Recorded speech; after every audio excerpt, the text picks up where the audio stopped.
Dans quelques instants, Paris Passion, sur Fréquence Évasion, nous allons faire une escapade dans la région parisienne à Saint-Maur, dans le 94, et nous allons parler d'un festival, le Festival de Jazz en Boucle. À tout de suite. Fréquence Évasion, c'est la chaleur provençale, une vraie bouffée d'oxygène. Fréquence Évasion, le soleil du Grand Sud. Poussez vos coups de gueule en direct sur l'antenne. Composez le 09 79 35 29 60, le direct live de Fréquence Évasion. Vos messages seront diffusés chaque jour sur l'antenne. La crise, le pouvoir d'achat, le gouvernement et tout autre sujet d'actualité, c'est la libre antenne sur Fréquence Évasion 09 79 35 29 60.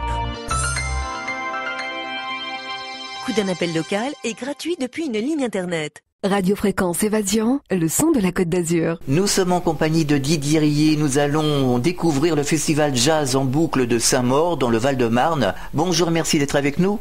Bonjour, je vous remercie de m'accueillir. Alors, donc, quand a été créé ce festival à Saint-Maur ? Nous avons fait la première édition en 2007. C'était une idée de l'équipe municipale, et puis parce que finalement notre ville, Saint-Maur-des-Fossés, autour de 75 000 habitants, une grande ville avec une certaine forme d'autonomie malgré sa proximité parisienne. Oui, précisons qu'elle est à 5-6 km de Paris, on est en banlieue. Voilà, on n'est pas très loin, mais compte tenu du nombre d'habitants et de sa configuration, finalement la notion de boucle de Marne d'ailleurs justifie un petit peu cette chose-là. Au départ, on trouvait qu'il y avait pour le public, un désir de création de festivals de jazz au sens large du terme. Voilà, ça répondait à ça. Et l'équipe municipale est venue me chercher, moi, parce que je suis un professionnel de la musique et un peu habitué à organiser des événements. Et voilà, ça s'est passé comme ça, si vous voulez, au départ. Oui, alors justement, vous êtes un professionnel de la musique. Quel genre de musique exercez-vous ? Alors moi, au départ, mon métier, c'est d'écrire de la musique pour la télévision, en particulier l'habillage d'antenne, des choses que vous connaissez bien, j'imagine. Donnez-nous un exemple. Voilà, j'ai écrit pendant plus de 12 ans les musiques de la chaîne européenne d'info Euronews, dans laquelle il y a beaucoup de choses techniques, mais aussi beaucoup de plages musicales. Et le fait que je sois violoniste en particulier m'a permis d'avoir quelques messages autour du violon sur cette chaîne qui ont fait le tour de l'Europe, et c'était pour moi très agréable de m'investir auprès de cette chaîne d'info. Et puis j'ai fait beaucoup de séries pour la télévision, des séries d'animation pour les enfants, dont les plus connus sont Cédric en particulier, Martin Matin, la plus récente. Oui. Voilà, ce sont et parallèlement à ça, mon métier de musicien, de violoniste en scène accompagne un peu le métier de compositeur. C'est l'écho de mon travail de compositeur. Voilà, j'essaie d'aller dans les deux sens, à la fois vers le cinéma avec mon violon et puis vers la création musicale, télévision et cinéma. Et donc vous avez été à l'origine de l'ouverture de ce festival. Voilà, en fait, comme je m'occupais à ce moment-là de ce qu'on appelait le pavillon de la musique de film au Festival de Cannes, la municipalité de Saint-Maur m'avait demandé de réfléchir à ce projet de festival de jazz. Et je me suis un peu inspiré du modèle que nous avions monté à Cannes pour accueillir les compositeurs, et parce que c'est un fonctionnement, si vous voulez, un festival. Ça passe par un certain nombre de principes à respecter, l'accueil, de belles scènes, de belles lumières, un beau son. Pour résumer, si vous voulez, il y a un certain nombre de critères qu'il faut essayer de respecter. Et c'est vrai que depuis quelques années, j'étais investi dans le secteur de la musique de film au Festival de Cannes, où on avait réfléchi justement beaucoup à une façon de valoriser la musique de film sur scène. D'ailleurs, j'étais moi-même sur la scène du cinéma de la plage à Cannes en 2006, et on voyait combien était importante la dimension scénique et l'accueil donc des compositeurs. Alors je m'inspirais un peu de ce modèle-là, si vous voulez, pour créer le festival de jazz à Saint-Maur. Vous venez souvent dans le sud de la France pour participer justement à des festivals ou à des concerts, je ne sais. Écoutez, régulièrement, je suis au Festival de Cannes, là où cette année j'étais encore présent au pavillon de la musique de la SACEM pour mon truc étant la musique de film, si vous voulez, à titre personnel. C'est vrai qu'avec mon violon, je défends un peu ce secteur, et puis j'aime bien partir vers le jazz à partir de la musique de film. En général, c'est le démarrage de ma démarche. Et puis pour ne rien vous cacher, en principe, je vais être au Festival d'Avignon. Voilà, dans le D'accord. À Toulouse aussi, il y a beaucoup de manifestations, de jazz, de groupes comme ça à Toulouse. Oui, d'ailleurs il y a un terreau qui est absolument incroyable. Quand on est musicien, on croise énormément de jeunes musiciens qui viennent du sud et du sud-ouest, enfin sud-est et sud-ouest, d'ailleurs, faut pas faire de jaloux, mais c'est vrai qu'il y a énormément de musiciens qui viennent du sud-ouest. Il y a une vraie culture musicale dans le sud de la France. Et on en croise beaucoup, y compris dans les, vous savez, les grands orchestres, les formations, dans les soufflants, on en croise beaucoup. Les grands orchestres comme celui de René Coll, qui est d'ailleurs oui, tout à fait. Du sud-ouest, évidemment, et tous ces musiciens, on les retrouve, nous, à Paris, souvent dans les séances de studio, qui sont moins nombreuses aujourd'hui, évidemment, mais voilà, ça fait quand même partie. Il y a un vrai terreau chez vous. Oui, tout à fait. À Monaco aussi, il y a beaucoup de formations. Ils aiment bien le jazz à Monaco. Oui, j'ai vu ça. Je crois qu'il y a un festival de jazz. Tout à fait. Bon, revenons à Saint-Maur. Quels ont été les principaux points forts justement depuis la création de ce festival à Saint-Maur dans le Val-de-Marne? Alors l'idée est la suivante, elle consiste à associer d'une part une vitrine, puisque nous avons un très beau plateau, une grande salle, un beau plateau comme on dit dans le langage technique, c'est-à-dire que la scène du théâtre de Saint-Maur permet d'accueillir des groupes et des artistes importants. On a une jauge dans le théâtre qui est de 700 places, qui est une jauge moyenne, mais c'est déjà la moyenne supérieure, je dirais, d'une jauge de salle de spectacle. Et donc dans cette vitrine, c'est accueillir de grands artistes sur les 3 jours principaux. Nous avions commencé, avec Didier Locoud, qui est un ami avec qui j'avais lancé le projet. On a pu faire un duo, c'était très sympa la première année de faire venir quelqu'un qu'on connaît comme ça pour lancer ce festival. Michel Legrand est venu ensuite, Manu Dibango, Manu Katché l'an dernier. Oui, des gens très connus. Voilà, ce sont des gens qui ont vraiment, si vous voulez, la vitrine du festival. À chaque fois, on essaie d'en trouver un ou deux, au moins, je dirais, pour que les locomotives que représentent ces grands artistes drainent finalement un public sur les 4 jours. C'est un festival qui s'étale sur 4 jours, du jeudi au dimanche. À la fin du mois de septembre, nous avons fidélisé ce créneau de date, c'est-à-dire le dernier jeudi à dimanche de septembre, sur la dernière semaine. Et donc ça c'est le premier point. En face, si vous voulez, il y a ce qu'on appelle, comme à Avignon, d'ailleurs le festival Off, qui est en gros qui consiste à donner la parole aux musiciens plus locaux et puis peut-être de moindre notoriété, ou de notoriété montante, et surtout en plus grand nombre du même coup, puisque on arrive à développer une quinzaine de concerts dans les restaurants, dans les cafés, de façon à accueillir le public de Saint-Maur. Et la nouveauté depuis 2 ans, c'est que ce festival Off s'est développé à l'extérieur de la ville, et on a voulu donner justement à ce label Jazz en boucle toute la résonance qu'on peut trouver dans cette expression. Vous savez, les musiciens, nous disons, on fait tourner en boucle un motif musical. Oui. Alors on fait tourner une boucle de batterie par exemple, ou un gimmick de guitare qui tourne en boucle comme ça. C'est un peu la résonance principale qu'on souhaite donner aujourd'hui à ce festival. Et finalement, le samedi, dans les 4 jours du festival, c'est le Jazz Off, qui est la musique se met en boucle et au-delà de nos frontières à Saint-Maur, puisque cette année, par exemple, la ville de Sucy-en-Brie qui est à côté, la ville de Champigny. Ma ville de naissance, Champigny. Ah, vous voyez, voilà, super. Et d'ailleurs, Manu Dibango est un artiste qui vit à Champigny. Alors l'année où nous avons reçu Manu Dibango, c'était très drôle parce qu'il est revenu déjeuner à pied chez lui. En effet. Pour l'anecdote. C'est pas très loin. C'est vraiment à côté.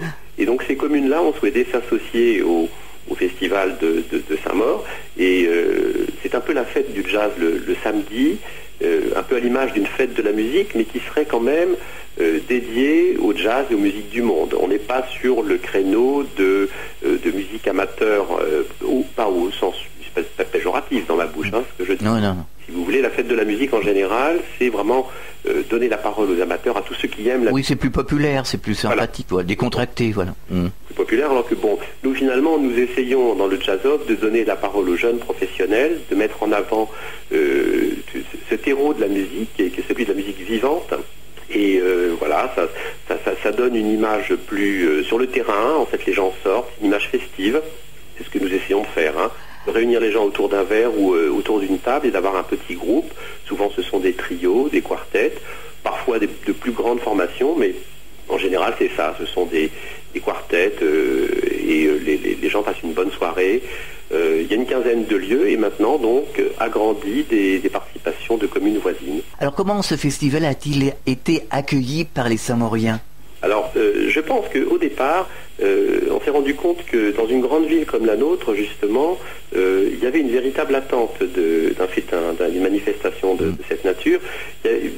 On a appris par la suite que juste après la guerre, il y avait eu une première édition d'un festival de jazz et qui n'a pas été reconduite, mais pour des raisons qu'on imagine facilement, parce que ça demande une énergie vraiment importante, une équipe, la création de tout un petit comité de pilotes, etc. Vous l'imaginez, vous savez que on ne fait pas ça tout seul, évidemment. Nous avons monté autour de l'équipe municipale une petite équipe de travail avec des gens qui sont plus investis sur le festival off ou sur l'organisation. Nous avons la chance d'avoir l'appui du théâtre de Saint-Maur qui toute l'année verrouille l'aspect des contrats, l'aspect technique, la scène, des lumières, le son, justement. On est vraiment équipé au départ, vous voyez, pour accueillir ce type de manifestation qui était un peu, qui était souhaité par le public saint-maurien, qui est une ville un peu entre la province et Paris. C'est assez curieux parce que je pense que s'il y a on pourrait appeler ça un morphotype d'une ville comme Saint-Maur, eh bien elle est mélangée, sa grande proximité de Paris et son charme provincial, en quelque sorte, font qu'on arrive à créer des événements un peu spéciaux qui font venir aussi des Parisiens, parce que le but du jeu, c'est d'ouvrir évidemment la manifestation et de donner à la marque Jazz en boucle tout son sens aujourd'hui. Et puis on a l'impression que Saint-Maur, c'est une ville qui s'y prête. Ben, écoutez, tout à fait. Nous, on a eu la sensation que la dimension village, parce que c'est une des grandes idées de cette commune, une sorte de partition en village. À Saint-Maur, il y a 7 ou 8 quartiers, je crois qu'il y en a 8 en tout, à chaque fois avec un nom, avec une identité, et nous positionnons des concerts dans chacun de ces quartiers, chacun de ces villages, et je crois que ça a été bien perçu par le public dès le départ. Alors il y a des années où on avait un petit peu moins de sous pour produire ce festival, alors on faisait un peu moins de concerts, et les gens nous disaient, oui mais c'est dommage parce que chez moi il n'y a pas eu de concert dans mon village, mon quartier de Saint-Maur, et du coup alors nous veillons avec le maire Henri Plagnol qui défend vraiment ce projet aujourd'hui, nous veillons à donner au moins un concert du Festival Off dans chacun de ces quartiers, chacun de ces villages saint-mauriens. Ah, on va citer quelques quartiers quand même pour ceux qui connaissent Saint-Maur. Absolument, il y a le quartier du vieux Saint-Maur qui a une particularité quand même à laquelle moi je suis attaché, puisque c'est le quartier où Jacques Tati a tourné Mon oncle, le célèbre film. C'est un quartier qui est plein de cette poésie d'ailleurs de ce tournage des années 50. Alors il y a le quartier du parc, le parc Saint-Maur, un ancien, une sorte d'immense réserve naturelle d'arbres et un ancien terrain de chasse. Ça c'est ancien, mais bon, il y a encore beaucoup d'arbres et c'est très vert. Le quartier d'Adanville aussi. Le quartier d'Adanville qui est plus proche de la mairie, autour du cinéma Le Lido. Il y a le quartier de la Pie, alors qui était également un quartier des bords de Marne, mais de l'autre côté, au sud. Vous avez le quartier de la Varenne. La Varenne était pratiquement une commune à part entière, mais dans Saint-Maur. C'est une sorte de rattachement, pas d'une sous-commune, mais comment on pourrait appeler ça? Oui, on a l'impression que la Varenne, c'est toujours une autre commune, c'est séparé de Saint-Maur. Tout à fait. Alors, en réalité, c'est la même commune, mais il y a un code postal distinct. Alors, simplement une division administrative, vous voyez. D'accord. Mais c'est ni moins. Très agréable, la Varenne, très agréable. Très agréable. Il y a beaucoup de monde aussi, c'est très urbanisé, il y a beaucoup de commerce. C'est un endroit où, en général, nous positionnons deux concerts du off, parce qu'il y a du monde. Qu'est-ce que j'oublie? Vous m'avez aidé d'ailleurs, vous connaissez. Oui. Vous connaissez la ville? J'étais à l'école d'Hydro, dans le quartier du Pont de Clateil. C'est pour ça que j'ai pas de mérite. D'accord, voilà. Il y a un quartier qui s'appelle Les Mûriers aussi, qui est un peu plus excentré, où nous avons aussi un concert évidemment. Voilà, je crois qu'on a fait à peu près. Voilà, oui. Champignol aussi, le quartier de Champignol, qui est à la limite de Champigny-sur-Marne. Donc c'est vrai que c'est le quartier, quand on franchit le pont, on est à Champigny-sur-Marne. Tout à fait. Et la boucle de la Marne, c'est très agréable pour se promener. Enfin, c'est un endroit vraiment sympathique. Vous avez raison de souligner qu'au départ, c'est vrai qu'on avait été marré au mois de juin, ce festival, et on s'est rendu compte qu'il y avait une telle quantité d'événements culturels sur cette période, ça se bouscule au portillon au mois de juin, vous savez, partout d'ailleurs. Et on nous a conseillé, et c'était une bonne idée, de nous repousser un peu à la fin de l'été, fin septembre, à l'été indien finalement. Et c'est très agréable parce qu'on est moins justement soumis à cette sorte de bousculade culturelle qu'il peut y avoir, surtout à la fin de l'été. Je pense que vous qui faites de la radio, justement, vous savez la multiplicité des événements. Tout à fait, oui. Alors, en plein été, évidemment, en juillet, tous ces festivals festival, c'est formidable pour le public, hein, cela dit. Il y a un vrai terreau là aussi dans toute la France. Mais moi, je ne vous cache pas que ce projet de jazz en boucle, intimement, j'ai l'impression que c'est une idée qui peut aller au-delà, évidemment, du Val-de-Marne, puisque créer une sorte de festival off du jazz le dernier samedi de septembre, je pense que c'est une idée qui séduit les communes, parce que ça les rend partie prenante, chacun peut s'y associer, et ça donne à ce secteur de la musique vivante une impulsion qui est importante. C'est la question que j'allais vous poser, justement. Et est-ce que vous avez l'intention de vous expatrier ? Le projet a été un peu formulé dans ce sens-là. Moi, j'aime bien donner au mot lobbying son sens positif. Et c'est un peu le rôle que je joue dans ce projet. Je trouve que ça vaudrait le coup d'exporter cette idée pour qu'il y ait un jazz en boucle français. L'idée, je m'en suis fait, on l'a un peu défendu auprès du ministre de la Culture, même les 2 dernières années. Ça reçoit un accueil favorable, mais il faut que ce soit relayé évidemment par les communes intéressées. Et l'idée est la suivante, tout simplement, le dernier samedi de septembre, jazz en boucle en France. C'est-à-dire que le jazz tourne en boucle sur le territoire français. C'est l'idée, si vous voulez. Maintenant, au départ, c'est notre idée saint-maurienne, évidemment. On a la chance d'être suivi par une municipalité pour les grands concerts que nous organisons. Donc c'est notre belle vitrine, en quelque sorte. Et le jazz off, c'est la partie plus populaire et plus festive du projet, et elle peut être relayée en effet par d'autres communes, y compris en dehors de la fameuse boucle de Marne dont vous parliez. Tout à fait. On marque une pause, on revient dans quelques instants.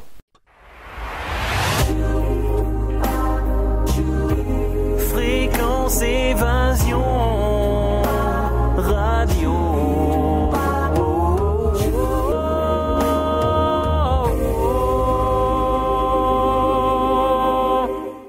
Nous sommes de retour sur Fréquence Évasion, toujours en compagnie de Didier Rillet du festival Jazz en boucle dans le 94 à Saint-Maur précisément. Alors il y a toujours des guinguettes sur le bord de Marne à Saint-Maur. Oui, absolument. Il y a des guinguettes et un regain même. Oui, on en parle beaucoup. Oui, absolument. Et je crois que depuis quelques années, il y a un petit festival des guinguettes maintenant. Et les plus célèbres de ces guinguettes, on les connaît sur les bords de Marne. C'est pas forcément à Saint-Maur, mais il y a Régène que tout le monde connaît. Oui, bien sûr, oui. Voilà, c'est ça. Chez nous avons les guinguettes de Saint-Maur. Quelle est la plus connue finalement? Je ne sais pas, on pourrait pas faire de jaloux, mais ce sont souvent des petits restaurants pour résumer. Et c'est vrai que là, dans l'esprit guinguette, normalement, les gens viennent danser aussi. Alors justement, on pourrait imaginer qu'il y ait des formations de jazz dans ces guinguettes. Oui, tout à fait. Alors, il y a dans le quartier de La Varenne, nous avons installé, il y a un club de tennis qui s'appelle le CS Marne, et juste à côté, il y a l'hôtel Winston aussi, qui constitue pour nous des lieux de guinguettes où nous avons installé 2 orchestres aussi cette année. Et parce que, nous sommes sur les bords de Marne, et c'est cet esprit, tout à fait l'esprit guinguette. Et les gens peuvent danser. Il y a une époque où le jazz, c'était de la musique de danse. Oui. On sait bien que tout à fait. Ouais. Ça peut être aujourd'hui un petit peu plus intellectuel, un peu plus cérébral comme musique, et inversement, ça peut aussi devenir beaucoup plus... ça s'ouvre aux musiques du monde. Le critère s'élargit très singulièrement dans plein de festivals d'ailleurs. Mais les guinguettes sont véritablement un lieu qui se prête à la pratique de la musique, pas seulement du musette, ce qu'on appelle le musette. Et alors ça souvent, je sais que quand démarre ce festival des guinguettes, qui est un autre événement donc du mois de mai, à ce moment-là, les gens par exemple du Martin Pêcheur à Chantigny-sur-Marne, oui, Martin Pêcheur participent évidemment chez Gégène. Alors à Joinville, il y a aussi la Goulue. Voilà, le travail que... Là, c'est un petit peu de mon ressort, si vous voulez. Le côté, je suis un peu le VRP du festival. J'essaie de vendre... Vous le représentez bien. Écoutez, j'espère. Enfin, en tout cas, je m'y efforce, mais c'est vrai que c'est un travail de longue haleine, surtout. C'est sûr. Que pour porter ce projet à l'extérieur, il faut se battre un petit peu. Il faut aller voir souvent les restaurateurs en direct, personnellement, pour les impliquer. Et d'ores et déjà, nous savons que le Martin Pêcheur, qui est une des grandes guinguettes de Champigny, l'île du Martin Pêcheur, fera partie du festival aussi. On a besoin de retrouver ses racines finalement. Oui, alors c'est ça, c'est quelque chose qui fait, en effet, qui fait remonter aux racines de de l'esprit bord de Marne. En 1900, les gens venaient se promener sur les bords de Marne. On a une vision qui est rattachée souvent à la peinture, à Pissarro, ces gens qui se promènent avec des canotiers sur les bords de Marne ou les bords de Seine, parce que nous avons de l'autre côté, du côté de Chatou, vous savez, l'île Oui. un projet qui est un peu analogue. Moi, j'ai eu l'occasion de jouer d'ailleurs au moment de la fête des impressionnistes à Chatou à plusieurs reprises, et je trouvais qu'il y avait des points communs, et il y a un rattachement très fort à un autre art, évidemment, qui est celui de la peinture, et je trouve que c'est toujours plein de poésie que d'associer justement les arts entre eux, et par le biais de la musique. Alors, ces guinguettes se sont expatriées dans le sud. On en trouve beaucoup de guinguettes maintenant. Ah d'accord. Ça, Ah oui, beaucoup de guinguettes dans le sud de la France. sur les bords de, vous voulez dire alors sur les bords de mer en particulier? Pas spécialement, non. Même dans les terres, nous, du côté de Nîmes, par exemple, on a beaucoup de guinguettes. Ah, c'est super. Ça. Ah oui. Bon, et c'est vrai que l'esprit guinguette, qu'est-ce que c'est finalement? C'est le fait que les gens viennent partager autour d'une table un moment de convivialité, et en général, c'est la musique associée, la danse. Et voilà, et on retrouve là un petit peu l'esprit du début du siècle, hein, sans doute. C'est pas forcément dans mon esprit, ça n'est pas passéiste, hein, Non. mais une valeur positive. Voilà, tout à fait. C'est un ressenti, je pense. Exactement. Et c'est vrai que les guinguettes ici sont au bord des rivières. On a beaucoup. Ah voilà, c'est ça. Le point commun reste quand même. Ah oui, il y a un point d'eau, hein, ça c'est obligé. Hein. Mais au bord de l'eau. Ouais. Au bord de l'eau, hein, ça c'est voilà, la guinguette, forcément, elle est au bord de l'eau. Alors nous allons parler de la programmation, si vous le voulez bien. Oui, écoutez, avec plaisir. Ben, nous avons, puisque je reprends un peu la partition de tout à l'heure, c'est-à-dire que dans la partie dite vitrine au théâtre de Saint-Maur, nous avons 3 jours forts avec pour l'ouverture du festival Stacey Kent, la grande chanteuse américaine et très très francophone et très francophile Stacey Kent, que nous avons grand plaisir à recevoir. Stacey Kent a une particularité les dernières années, c'est qu'elle avait produit un album avec pratiquement que des chansons françaises, en reprenant de grands tubes, en quelque sorte, de Charles Trenet, de Michel Jonas, des chansons créées parfois par de jeunes auteurs, comme Keren Han, les auteurs d'Henri Salvador à la fin, Benjamin Biolay, et c'est vraiment une grande artiste que nous sommes très, très fiers d'accueillir. Elle est drôle parce que j'ai eu l'occasion de la voir sur scène récemment, même devant 1000 personnes par exemple. On a l'impression avec cette artiste-là de se trouver dans un salon en face d'elle et d'avoir une conversation un peu comme si c'était Barbara qui faisait un récital ou Jane Birkin, enfin quelque chose comme ça. Oui, enfin des gens de qualité. Très grande qualité et qui est vraiment d'un charisme incroyable sur scène, à vous entraîner comme ça dans son univers d'une façon très, très intimiste et très sincère. Et on a choisi ce jour-là de mettre en première partie une jeune violoniste, Fiona Mombé, qui a été révélée par Didier Lockwood, et c'est vraiment une fille formidable. Bon, moi j'ai pas eu l'occasion de jouer avec elle encore, étant violoniste moi-même, mais je l'ai entendue souvent avec Didier Lockwood. Elle est absolument prodigieuse. Et il n'hésite pas, lui, à dire que c'est la meilleure du moment. Ça la fait rougir, évidemment. C'est normal. Voilà, c'est une fille formidable. Et là aussi, ça va être vraiment une grande soirée d'ouverture, avec 45 minutes de Fiona Mombé devant le concert de Stacey Kent. D'accord. Voilà, alors le lendemain, le vendredi, nous avons choisi, c'est un peu l'optique de ce festival que d'avoir un positionnement un peu ouvert et grand public, consensuel.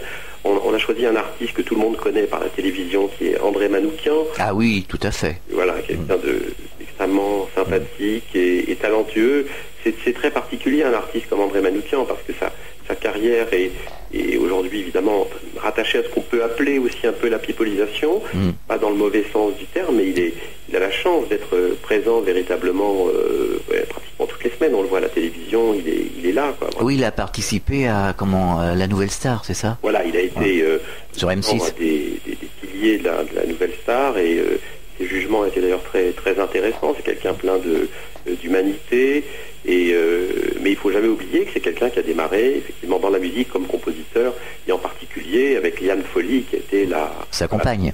Et puis c'était vraiment la rencontre déterminante dans les années où il écrivait pour beaucoup d'artistes artistes, y compris des artistes du jazz d'ailleurs. Hein. C'est quelqu'un qui vient de toutes les musiques. Il a été formé à la Berklee School. Enfin, c'est un artiste complet véritablement, André Manoukian. C'est vraiment quelqu'un de très intéressant. Et aujourd'hui, le jazz qu'il fait au piano, il chante aussi, et est un jazz très original parce qu'il est tourné vers ses origines arméniennes. Et il nous fait découvrir ce côté très exotique finalement de la musique, et ça c'est assez envoûtant. Enfin, c'est pareil, je l'ai vu sur scène aussi évidemment, j'ai trouvé que c'était vraiment intéressant, et ça est assez innovant quelque part de la part de quelqu'un qui est souvent connu sur un autre créneau finalement que celui de la musique exclusivement. Hein, Est-ce qu'il y a des échanges avec le public, entre les artistes? Alors, il y a quelques échanges, mais qui ne sont pas formalisés. C'est-à-dire que nous n'avons pas créé véritablement d'accueil, de signature, ou de... Vous voyez, comme à la sortie du spectacle, par contre, souvent les artistes vendent leurs disques et signent leur disque. Donc c'est un moment d'échange particulier. Bon, il y a de temps en temps de ce qu'on appelle des masterclass, qui sont organisées plutôt à destination des jeunes musiciens.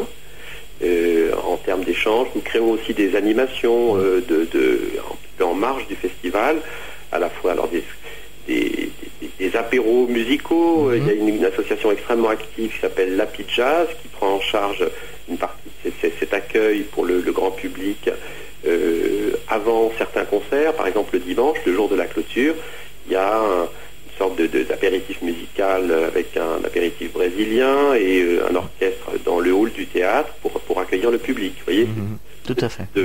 D'animation complémentaire. On essaie d'agrémenter au mieux avec une exposition aussi d'une artiste qui dessine qui fait des portraits de musiciens de jazz. Il y a quelques photos aussi, mais cette année nous avons choisi une artiste qui s'appelle Hélène Poisson, qui va décorer en quelque sorte le hall d'entrée du théâtre. D'accord. Il se trouve où ce théâtre exactement, pour ceux qui ne connaissent pas? Et Rond-Point Liberté, dans le quartier, je pense que c'est le quartier d'Adanville d'ailleurs, le quartier du théâtre, Rond-Point Liberté, oui, c'est en plein centre, à proximité du RER Saint-Maur-le-Parc, d'ailleurs à 5 minutes. C'est un nouveau théâtre? C'est un théâtre qui n'est pas nouveau, mais qui est à proximité du conservatoire. Il y a deux lieux, deux grandes scènes qui sont le théâtre et le conservatoire, vraiment à proximité. Alors cette année, nous n'avons pas sollicité la scène du conservatoire, mais l'an dernier, il y avait un concert aussi au conservatoire. D'une année sur l'autre, on essaie de moduler les scènes. Il y en a quelques-unes à Saint-Maur. Il y a une petite salle également au théâtre de Saint-Maur qui s'appelle la salle Radiguet, où j'ai l'honneur de jouer moi cette année. C'est souvent une salle intéressante parce que justement on peut faire venir une centaine de personnes sur des concerts qui sont des concerts de lancement, des concerts du Festival Off. Hein. C'est une jauge qui est intéressante justement pour, un peu comme à Avignon, que vous devez bien connaître. Oui, absolument. Un petit lieu à 80, 100 places. Oui, c'est plus intimiste. Voilà, en plus c'est ça, il y a cette dimension intimiste qui est très agréable. C'est... Mais le théâtre, notre théâtre, qui s'appelle donc le théâtre de Saint-Maur, tout simplement, c'est au Rond-Point Liberté. C'est vrai qu'on peut le rappeler, 20 rue de la Liberté, pour le public qui se déplacerait à l'initiative de ce sujet. Vous allez diffuser. Tout à fait. Grâce à ce sujet. Exactement. Est-ce que vous avez un public qui vient de province? Je pense que il y a toujours une partie du public qui, familialement parlant, dans une ville avec des racines un petit peu excentrées, comme c'est vrai que les gens ont toujours des rattachements avec la province par leur famille, mais je ne pense pas quand même que jusque-là nous ayons un... C'est trop récent peut-être. Voilà, c'est peut-être trop récent. Je pense que l'offre est quand même très importante. Au départ d'ailleurs, le questionnement, si vous voulez, était le suivant. Quand on est près de Paris, comme c'est notre cas, certaines personnes nous ont dit, mais vous créez un festival, n'ayez pas peur qu'étant aussi près de Paris, les gens ne se déplacent pas. Mais en fait, nous avons quand même essentiellement un public saint-maurien, et parce que, encore une fois, c'est une très grande ville, 75 000 habitants. Oui. C'est quand même une ville importante. Maintenant, je pense que de l'extérieur, les gens viennent de plus en plus, mais surtout de la région parisienne, honnêtement. D'accord. C'est vrai que maintenant, Nous, on a l'habitude d'avoir des auditeurs qui se rendent à Paris, que le TGV, on est à 2h50. Oui, c'est vrai. De Nîmes, la gare de Lyon, c'est 2h50. Hein, c'est pas terrible. C'est vrai. On peut même faire l'aller-retour dans la journée.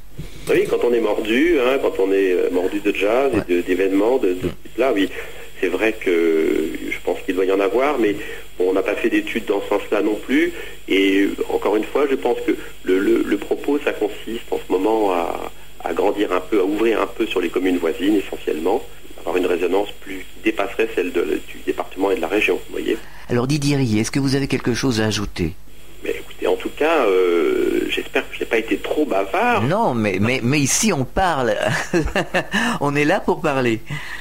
Écoutez, moi je souhaite que finalement le vœu que je forme sur ce projet, c'est en effet de le voir se développer à l'extérieur et peut-être en province. Je serais vraiment fier de voir qu'à un moment donné, Jazz en boucle ait une résonance vers chez vous. Venez chez nous, venez à Toulouse, venez à Nîmes, venez à Monaco, venez partout.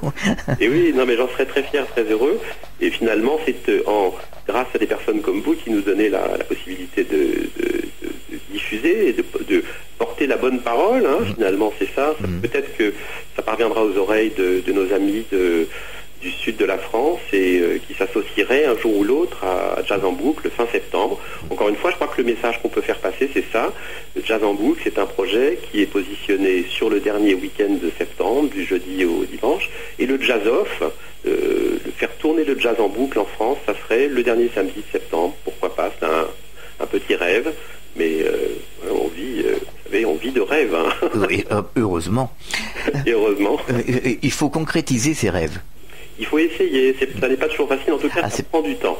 Ce que je ressens aujourd'hui, c'est que, vous voyez, nous sommes au 5e anniversaire. Ouais. Alors je crois que nous allons mettre le smoking pour présenter les artistes cette année, parce que c'est une étape, 5 ans, et voilà, mais j'espère que le développement de ce projet pourra être réel dans les années qui viennent, et en tout cas c'est tout ce que je souhaite. Donc ça fait partie de vos projets, puisque j'allais vous poser la question suivante, avez-vous des projets pour le festival? Est-ce que vous en avez d'autres?